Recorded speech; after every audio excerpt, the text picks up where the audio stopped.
Hello everybody. So in today's video I figured we would test out some kitchen hacks. So I have 5 kitchen hacks for you guys that I tested out, so I hope you enjoy the video. So to start, I put down a towel so that my bowl didn't move around while I was doing this. And then I just put the cooling rack over top of the bowl, and you literally just take the eggs and push them straight through. It actually worked quite well. I was a little surprised. There was hardly any force that was needed to put the eggs through the cooling rack. I figured it would have taken a lot more force than that, but it really didn't. And it actually cuts the eggs really, really nice and evenly. So if you don't have a chopper, this is a very, very good alternative. I think this is worth a try, and it's one hack that I'm probably going to use again. The pieces were nice and small too, as you can see. For hack number 2, I'm going to take this beautiful lemon and I'm going to heat it up in the microwave for between 15 and 20 seconds. And then I'm going to take it onto my cutting board here and I'm going to roll it. Rolling it will also help bring out the juice. And heating it up is supposed to bring out more of the juice as well.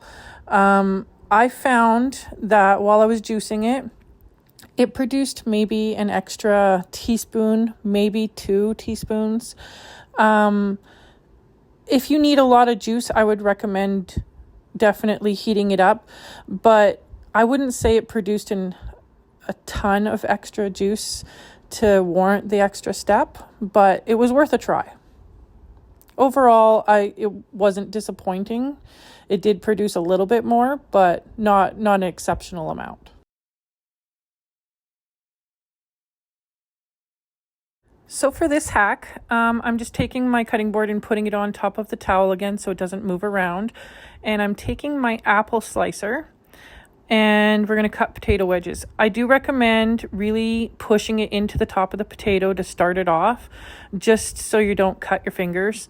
It works best when I really started to push it in a little bit, but it cut perfect potato wedges. I was very happy this one worked so well. This is one I will definitely use again. I actually hate cutting potato wedges. It's not that big of a deal, but this made it so much faster and so much easier. So you can see me right here. I'm starting it and it works pretty simple actually. It wasn't hard at all. I figured it might be harder to push the slicer through it than it would be an apple because potatoes are more dense, but it really wasn't. It cut through them pretty easily actually.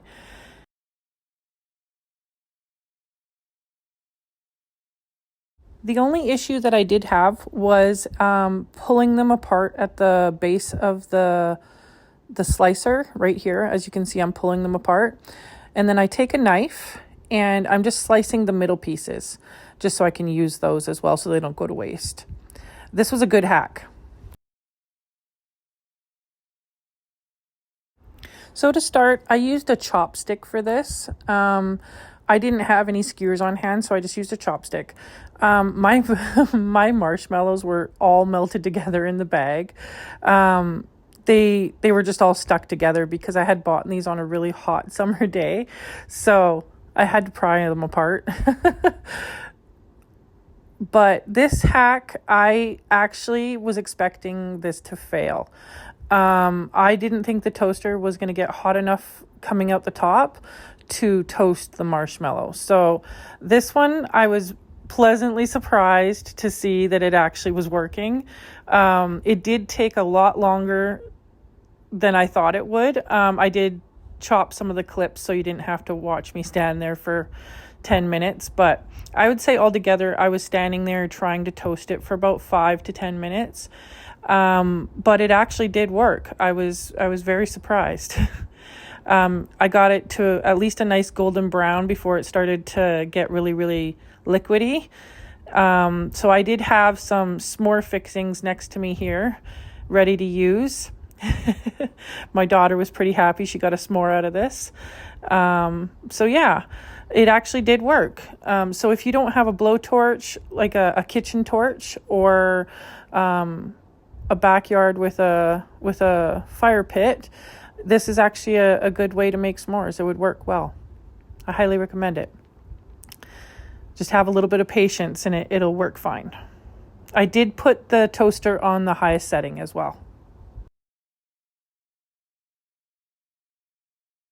For the last hack, I am taking one of these mesh bags that I have for produce, and I'm sticking all my little salad dressing containers that have these really small lids. I always have to wash these by hand, and I'm just putting them in the mesh bag. I'm actually putting the drawstrings inside the bag as well, so they don't catch in the dishwasher. And then you just throw it in the dishwasher, and you can actually wash all the little tiny things that you have in a mesh bag in the dishwasher. It's a pretty simple hack, but it works well. I tried it and it works great. So out of those hacks, I think that the egg cutting one and the potato wedges were my favorite. I didn't mind the marshmallow one, but I think I would still use my kitchen torch. Faster. I also like the mesh bag one, but I recommend that you use a mesh bag that has bigger holes in it than mine did. Mine, the water didn't penetrate quite as well, but I did go and use a different produce bag that I had that had bigger holes, and it worked better. So I would recommend using a produce bag that has a little bit bigger holes in it. Other than that, they worked good. They were all a pass, but a few that I would try again and a few that I wouldn't. So I hope you guys enjoyed the video, and I'll see you next time. Bye.